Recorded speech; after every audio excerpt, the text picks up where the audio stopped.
Salut à tous et bienvenue dans la partie 3 où je réponds à 5 questions essentielles sur la culture indoor. Première question, quand faut-il tailler nos plantes? Donc la taille se fait uniquement pendant la période de croissance, pas pendant la période de floraison car ça va générer un stress et un temps de récupération nécessaire à la plante.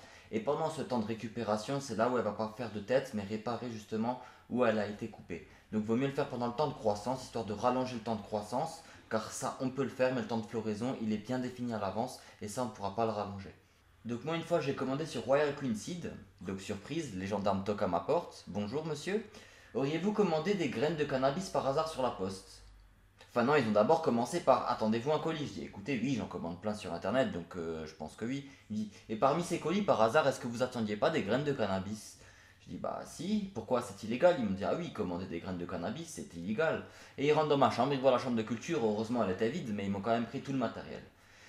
Donc par la suite, j'ai commandé sur Santicide et depuis jamais eu aucun problème. J'ai recommandé même ce site à des amis, ils ont commandé également, ils ont eu aucun problème. Donc le site que je recommande vraiment, c'est Santicide. Royal Queen Seed ou oubliez parce que si vous voulez pas avoir les gendarmes chez vous, voilà. Donc moi c'est ce qui m'est arrivé.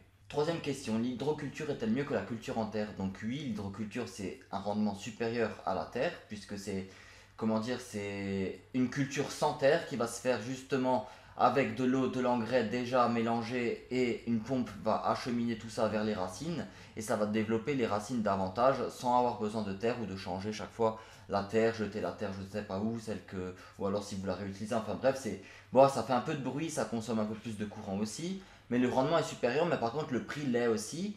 Donc pour l'instant, moi je reste sur la terre parce que c'est quelque chose de simple et ça me convient pour l'instant. Mais l'hydroculture, effectivement, donne un rendement supérieur à la culture en terre.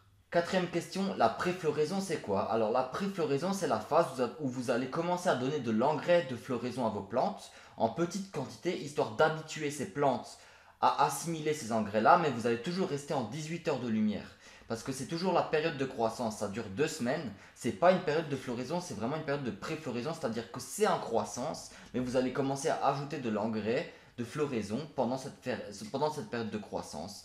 Et comme ça, la plante, une fois qu'elle passera en floraison, vous pourrez augmenter les doses de cet engrais-là, histoire de le faire progressivement, et ensuite passer en floraison avec la vraie dose qu'il faut pour la floraison. En fait, c'est juste une histoire de l'habituer petit à petit à cet engrais-là pendant la période de croissance, en fin de période de croissance. Et comme ça, en période de floraison, vous pouvez mettre l'engrais à la dose recommandée pour la floraison, ne pas passer directement de rien à tout d'un coup, c'est histoire de vraiment l'habituer petit à petit. Cinquième question, quel est le prix de l'électricité pour une culture indoor? Alors pour les lampes, ça va bien sûr dépendre de la puissance lumineuse, mais ça, selon où vous vous situez, le prix est pas pareil, mais ça se situe vraiment à rien du tout. Donc c'est 0,13 centimes, donc c'est 13 centimes pour 1000 watts pendant une heure. C'est-à-dire que si vous avez par exemple une ampoule HPS qui consomme 1000 watts, parce que les LED, même si ça affiche 1000 watts, ça va en consommer grosso modo 400 ou 500.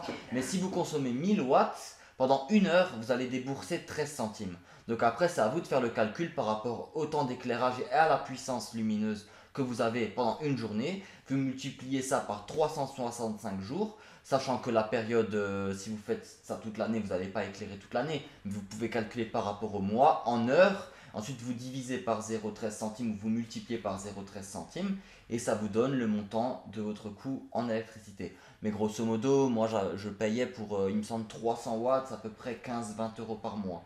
Donc voilà, mais c'est 13 centimes pour 1000 watts pendant une heure. Donc si vous avez 2000 watts, ça sera 26 centimes pour la faire fonctionner pendant une heure, par exemple. Et après, vous multipliez ça sur le mois et sur le temps de culture et vous avez le résultat. Voilà, on se retrouvera d'ici demain ou après-demain parce que demain je suis pas sûr d'être très disponible ce week-end pour faire la partie 4 où je réponds à 5 questions. Mais peut-être un jour ou 2 jours, dans 3 jours maximum, vous aurez la partie 4 où je réponds à 5 autres questions. Allez, bonne soirée tout le monde et à la prochaine.